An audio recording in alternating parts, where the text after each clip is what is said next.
Now, as gunshots echo across the wind-swept, snow-covered reaches of the wild Northwest, Quaker puffed wheat and Quaker puffed rice, the breakfast cereals shot from guns, present Sergeant Preston of the Yukon.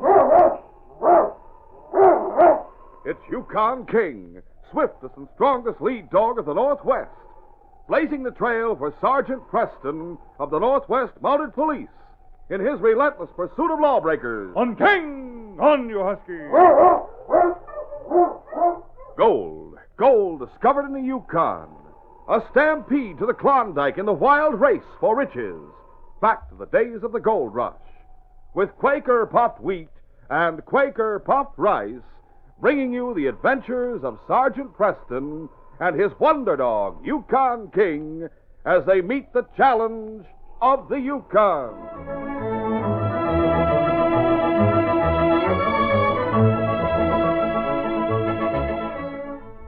Fellas and girls, why not start off every morning with a bang-up breakfast? Enjoy the ones shot from guns, delicious Quaker puffed wheat or Quaker puffed rice, topped with sliced bananas or sweet fresh strawberries. And say, listen to this news, big news. In just a few minutes, you'll hear how to get a wonderful Sergeant Preston camping outfit. Get ready, get set with paper and pencil.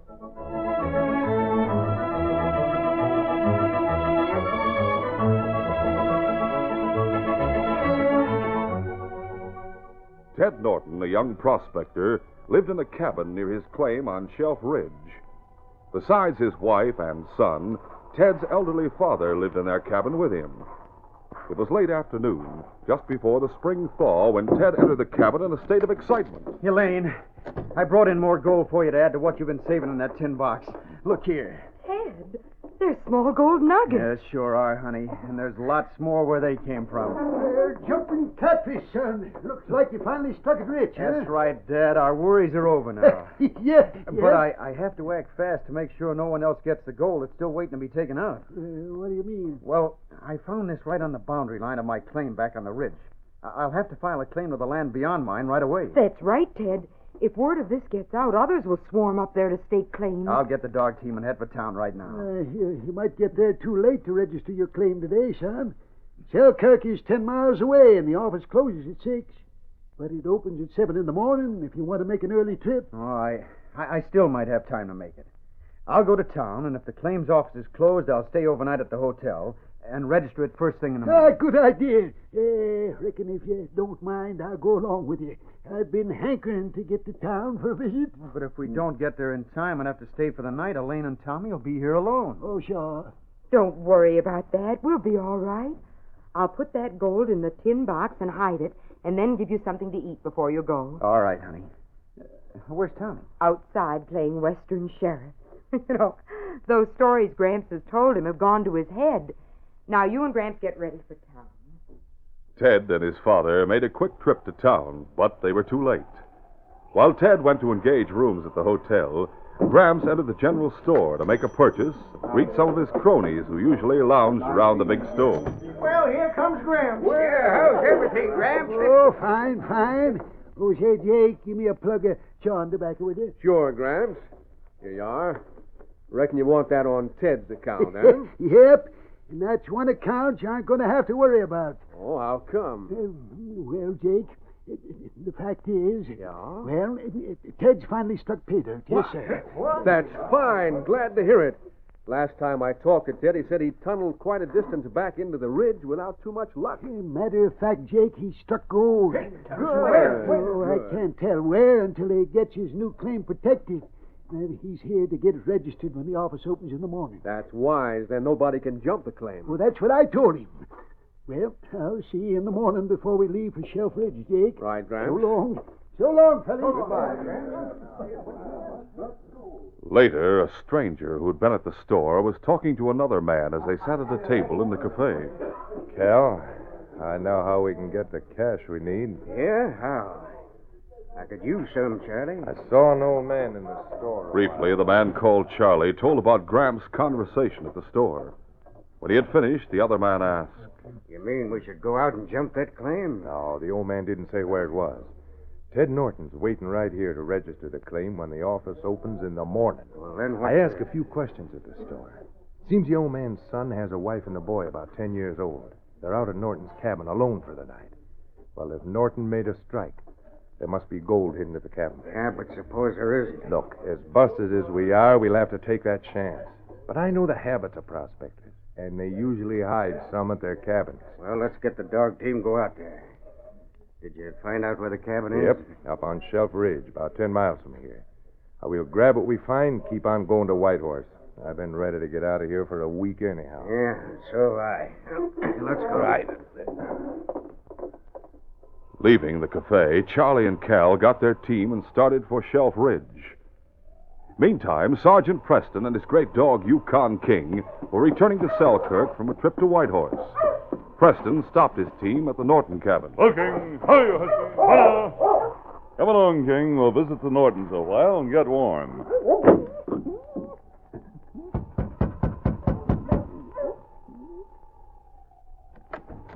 Oh, Sergeant Preston and King, do come in. Thanks, Elaine. Hello, Sergeant. Oh, golly, there's King. Hello, fella. Well, Tommy, I'd say King's glad to see you, aren't you, boy? King is so gentle for a dog that's been trained to catch criminals, Sergeant. King's always gentle with friends, especially with children. Where's Ted and his father? Still working? No, they went to town, Sergeant. Ted finally struck gold, but it's back at the boundary, and he staked out more land there. He must be staying in town all night so as to get the claim registered first thing in the morning. He probably arrived too late to attend to it tonight. Well, that's good news. I may see Ted and his dad in town. Well, before you leave, I'll make some hot coffee. Well, I'm anxious to reach town, but I'd be glad to wait long enough for that coffee. All right. Tommy, you and King go in the back room and play so you'll not be underfoot. All right, Mom. Come on, King. Come on, boy. Tommy and King certainly get along well together. Now, Sergeant, you sit by the fire. I'll have the coffee ready in a jiffy. After having a cup of coffee, Sergeant Preston left the Norton cabin with King and headed along the trail toward Selkirk. Hey, King. Here, boy. All right, on King. On, you husky. After going a short distance, Preston turned onto a shortcut, which other travelers who felt more certain on the main trail seldom used during the cold season. Because of the shortcut, the sergeant missed meeting the two crooks, Charlie and Cal, who had taken the main trail. We'll reach the Norton place soon, Cal. It's only a short way from here. Good. It ought to be easy to scare that woman and the boy into telling us where the gold is hidden, if there's any there. Don't worry, we'll find gold there. What's more, we'll take their supplies for our trip. Mush! Mush, you husky! At the Norton cabin, Elaine had put Tommy to bed in the back room. Then she closed the door and sat before the fire sewing. A short time later, there was a knock at the door. I wonder who that is.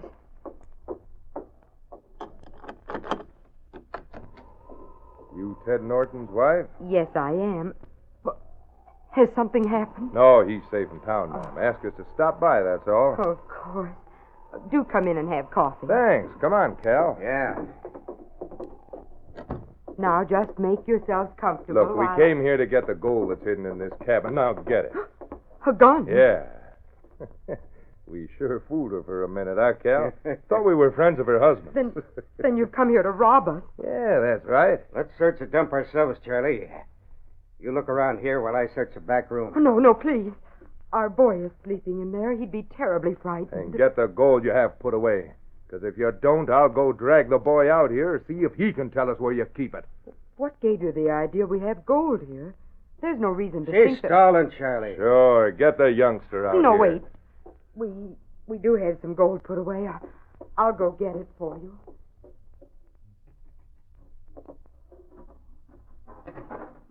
It's in this tin box. All of it.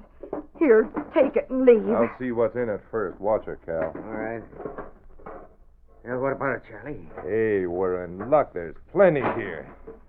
Now I'll tie her so she can't leave here and spread the news. Oh, no. Her husband and the old man aren't going to get back here till tomorrow. Yeah. By that time, we'll be far away. We'll take supplies, load them on our sled, And before we leave, we'll tie up the youngster. Oh, no, leave the boy alone. In the back room, Tommy had been awakened by the sound of voices. He climbed out of bed and went to the door, where he stood listening a few moments. Tight enough to hold her. You took the gold and you'll take supplies, but there's no reason for you to disturb my boy. You'll frighten him. We'll tie up the boy when we get round. Golly. A little scaring isn't going to hurt him. Now, Charlie, let's get the supplies out of the sled. All right, come on. Tommy, realizing something was wrong, was at first too frightened to think clearly. Then, remembering the stories Gramps had told about sheriffs and crooks, he decided he'd leave and try to get help from the Mounties. He dressed hurriedly, then quietly eased up the window and slipped out. Tommy ran behind the cabin and circled around through the trees to avoid being seen by the two crooks who were out front loading supplies on their sled. He finally reached the main trail out of sight of the cabin, then headed on foot toward town. Those crooks will be sorry when I get Sergeant Preston and King. But it's a long way to town, and it's cold. But I have to find them. I just have to. After taking practically all the supplies from the cabin, Charlie and Cal went back inside. I'll go see about the boy. Please let him alone. Shut up or we'll gag you. Go tie him, Cal. Hey, the boy's not here. What? You better get after him, Charlie. He must have heard us and went for help. Hey, if that's the case, let's clear out fast. We might get to somebody. Come on, let's get out of here. We'll continue our adventure in just a moment.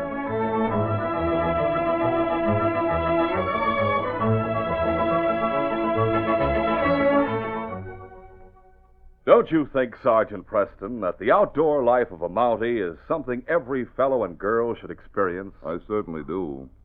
There's a real thrill in pitching a tent under the open sky and cooking your own food in the open air. Yes, fellas and girls, and that thrill can be yours. Here's the most exciting offer you can imagine. It's your chance to get a Sergeant Preston camping outfit. A marvelous new prospector's tent and a genuine all-metal camp stove.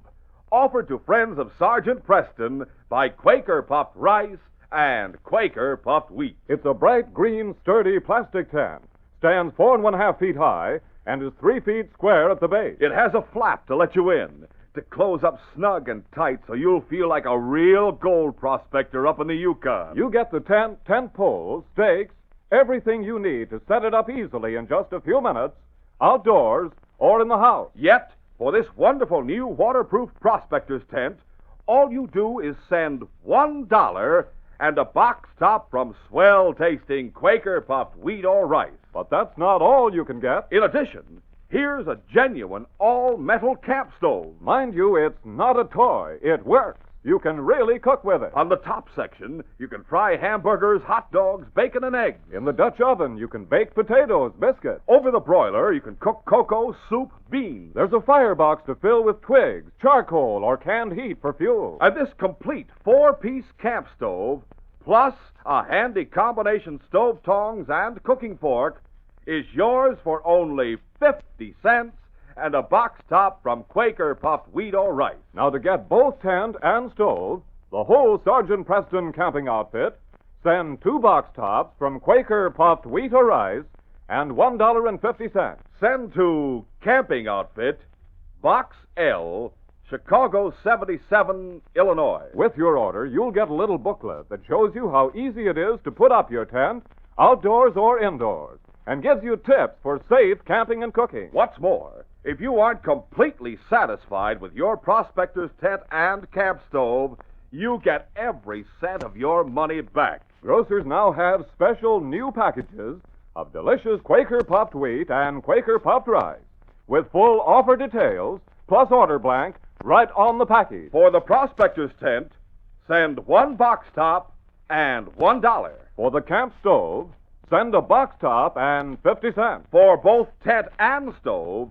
send 2 box tops and $1.50. And say, if you're the first in your gang to get one, oh boy, you'll be a big shot. So hurry. And remember, too, the limited supply of Sergeant Preston prospector's tents and camp stoves won't last. So send for yours right away, tonight, to Camping Outfit, Box L, Chicago 77, Illinois.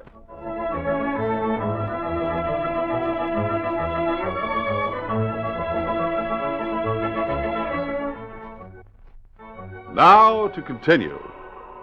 After he managed to escape from the cabin, Tommy trudged along the trail in spite of the cold wind and the snow underfoot. The going was rough, much too rough for a boy his size. And Tommy's steps finally began to drag as fright and exhaustion took their toll. Golly, I can't go much further, and it's so cold. And then he thought of something Gramps had said once when the old man was telling one of his stories of the Southwest sheriffs. Yeah, I'll make believe I'm a sheriff. I gotta get a posse to help catch those crooks. But pretending didn't take away the sharpness of the wind or smooth out the snow-packed trail. Finally, cold and tired, Tommy turned off the trail to the shelter of an overhanging ledge nearby. There, he sank to the ground to rest. Gotta rest. I gotta. But I'll go on again and find Sergeant Preston and King. Then those crooks will be sorry. Mighty sorry. When he arrived in town, Sergeant Preston had gone to report at the constable's office. Later, he and King entered the hotel. The Mountie crossed the lobby to greet Ted Norton and Gramps, who were sitting in chairs near the front window. Hello, Ted. What? I saw you and Gramps inside here as we were passing. Well, Sergeant Preston, how are you? Fine, thanks. Hello, Gramps. Well, howdy, Sergeant. I see you have King with you as usual. That's right. By the way, Ted, I stopped at your cabin earlier. I heard the good news. Oh, we're Elaine and Tommy all right, Sergeant. Why, of course. You talk as though you'd been away for a week. Why, it's just that I've never left them alone at night before. Gramps is usually there if I'm away. Yep, but seeing as how I've been at the cabin most all winter, I talked Ted into letting me come with him. I see. I tried to reach the claims office before it closed, but didn't make it. I was afraid someone might get wind of the strike and get a claimant ahead of mine for that land. The man from the claims registry lives here at the hotel, Ted. If he's in, I might persuade him to open the office long enough to register your claim. Then you could go back home tonight. Say, that's an idea. I'd feel much better about it. Come on. Let's see if he's in his room. The claims registrar was in, and at Preston's request took care of the details of filing Ted's claim. As they left the claims office, Ted spoke. Lucky we talked to you, Sergeant. Now the matter is all settled. I'll go back and check us out at the hotel, then we'll head for home. I'll stop at your place in the morning. I'm going back that way. Oh, why not come along with us tonight? Why, We have room to put you up, and there's lots we haven't talked about. no reason why I shouldn't, Ted. Thanks. I'll meet you in front of the hotel in 10 minutes. Right. Later, with Gramps on his dog sled, Ted moved along the trail behind Sergeant Preston's sled as King ran ahead. About a mile from the cabin, King recognized a familiar scent, the scent of his friend Tommy. Suddenly, the intelligent dog turned from the trail and headed toward the ledge under which Tommy had stopped to rest. King! Ho, ho, you husky! Hold on. What's the matter with King? Must have found an animal. I don't know. I found something over there. He wants me to investigate. Come on. What is it, King? What? Ted, look. It's a boy. Why? Oh, no, it can't be. Sergeant, it's Tommy. My boy Tommy. How did this happen? Oh, he's dead. I know it. Hold on, Ted. Take it easy. Oh, no. The boy's alive. We found him in time. Tommy. King. Must be King. He'll get the crooks. He'll out, Mom. Something must have gone wrong at your cabin. I'll take Tommy to my sled and wrap him in blankets. Come along, King. He'll be all right, boy. But Elaine, what could have happened? We'll soon find out, Ted. Here's the sled. There. Now the blankets. Hurry, Sergeant. Get a hold on your nerves, Ted. If anything has happened, you'll need your strength. Now let's go. All right, on King! On, you husky! The run to the cabin was made in record time. Elaine was quickly untied, and as soon as she was sure Tommy was going to be all right, she told the three men what had happened. Tommy must have heard them and went to find help. Tommy's a brave boy. Yes, bless his heart. Well, they can have the gold and supplies as long as you and Tommy are all right. No, Ted. They must be caught. You mean you're going after them? Of course. They must have gone toward Whitehorse. Otherwise, they'd have caught up with Tommy. Yes, I listened, Sergeant. I'm sure they went in that direction. They were very rough-looking. One was bushy-haired and slim, the other rather heavy-set with a pointed beard. Thanks. Let's go, King. Charlie and Cal had about an hour's start. Since one of them rode the sled and it was loaded with stolen supplies, their progress was slow. They had fewer dogs than Sergeant Preston, and what dogs they had were ill-fed and lacking in stamina, so that frequent rests were necessary. As they moved along the trail, Cal was saying, Wish we could make better time, Charlie. These mutts move along like snails. Ah, what's the difference? It'll be hours before anyone finds out what happened. Yeah, but I keep thinking of that boy. Suppose he meets somebody on the trail or something. Well, stop worrying. Nothing we can do about it now. Oh, there, oh. Well, what are you stopping for? I gotta arrest these doggone mutts before they give out on us. Besides, when we start again, I want to ride a while and let you drive me. Hey, wait a minute. Did you hear that? Yeah. Sounds like somebody coming behind us. We'll get behind this ridge and wait till they go by. Right. Gee there! Mush out! Two crooks reached the ridge, which hid them and the dog team from anyone coming along the trail. Oh, there, oh.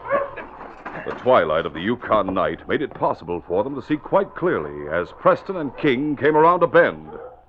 Charlie, that looks like a Mountie. Yeah, I'm sure it is. Boy must have gotten help. What do we do? Well, you don't have a gun. Guess it's up to me to plug him as he passes. Yeah. I'm sure he's after us, Charlie. So you better not miss. Preston and King soon approached the place where the two crooks had turned off the trail. King, running ahead as he followed the trail his master had indicated to him outside the cabin, suddenly stopped and then sniffed the trail. He stood motionless as Preston came up to him. Oh, you huskies. Hold on. What's the matter, King? Immediately, the Mountie saw the tracks that led in the direction of the ridge. He realized that two crooks must be waiting in ambush. He quickly dropped behind a snow-covered boulder nearby. Down, King. Down, boy. Even as the words were spoken, a shot rang out. King, still in a crouching position, began to crawl back along the trail away from the sled. The intelligent dog knew he dared not make a direct attack toward the men behind the ridge. Suddenly, the big husky stood up and ran out of sight around the bend. Behind the ridge, Charlie laughed. That big dog the Mountie had with him was scared away by the shot. You see him beat it back along the trail out of sight? Yeah. You better concentrate on that Mountie, Charlie. You got to plug in before we can get away from here.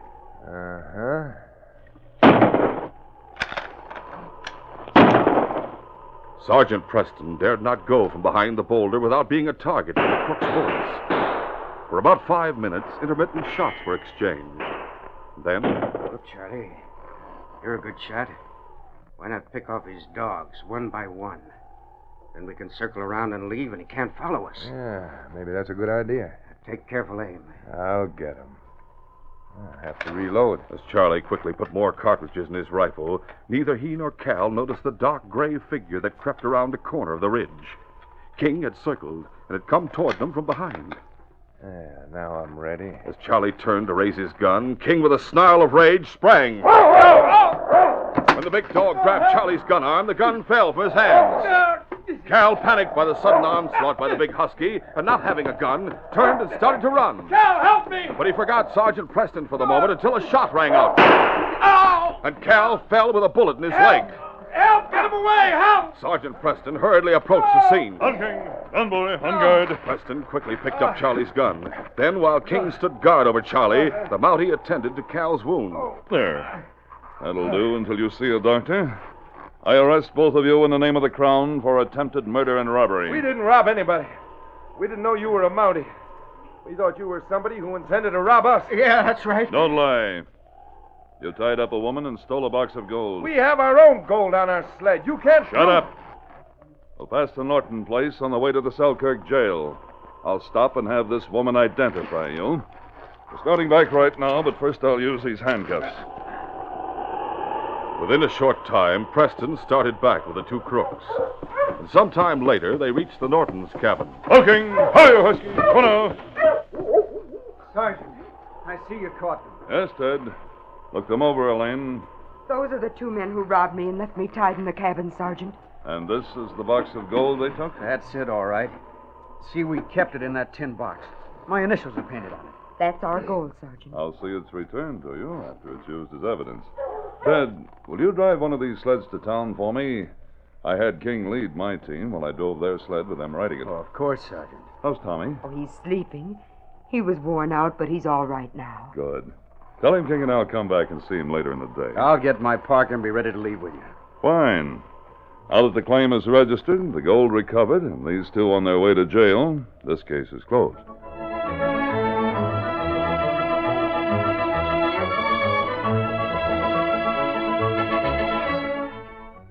Sergeant Preston will return in just a moment with a word about our next exciting adventure. Listen, have you discovered the taste wallop in Quaker puffed rice and Quaker puffed wheat? You know, they're the king size, ready-to-serve premium grains that are actually exploded up to 8 times normal size. That's what makes them bigger and better tasting. Crisp and tender as nuts in November. Yes, for a real taste wallop, every morning pack away a bowl of delicious Quaker puffed wheat or Quaker puffed rice with milk or cream and fruit. And remember, special new packages are at grocers now, offering the Sergeant Preston camping outfit. Right on these packages, you'll find full details of this sensational offer. And orders are pouring in, so send for yours right now. Get the wonderful new waterproof prospector's tent of sturdy plastic, ready to set up outdoors or indoors for only $1 and a box top from Quaker puffed wheat or Quaker puffed rice. Get the complete 4-piece all-metal camp stove to cook hot dogs, to bake potatoes, to fry eggs. A genuine camp stove for only 50 cents and a box top from Quaker puffed wheat or rice. Or get both tent and stove for 2 box tops and only $1.50. Send to Camping Outfit, Box L, Chicago 77, Illinois. It's first come, first served. There's a limited supply, so get going. Send tonight. Write down the address. It's Camping Outfit, Box L, Chicago 77, Illinois.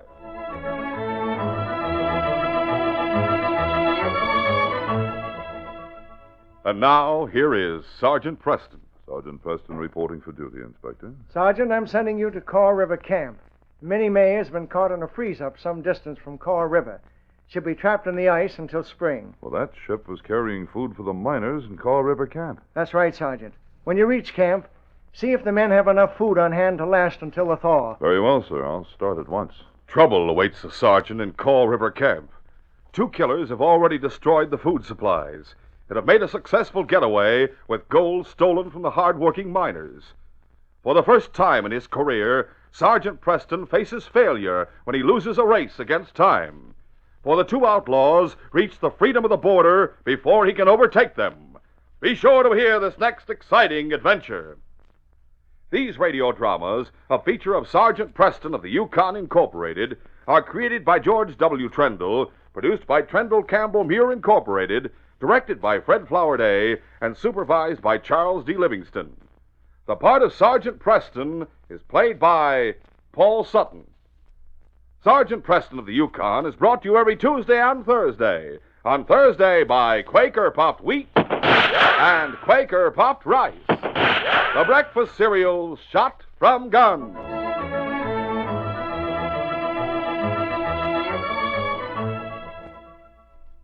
Only Quaker Pack-O-10 has all your family's cereal favorites. A regular cereal pantry. That's Quaker Pack-O-10. 6 different delicious ready-to-serve cereals. 10 crisp, fresh individual servings. Pack-O-10 and only Pack-O-10 has wheat and rice shot from guns. And Pack-O-10 alone has the individual packages with the cellophane windows. There's both an inner and outer cellophane wrap to doubly protect that day it's made Christmas. Pick up a pack of Pack-O-10 at your grocer's tomorrow.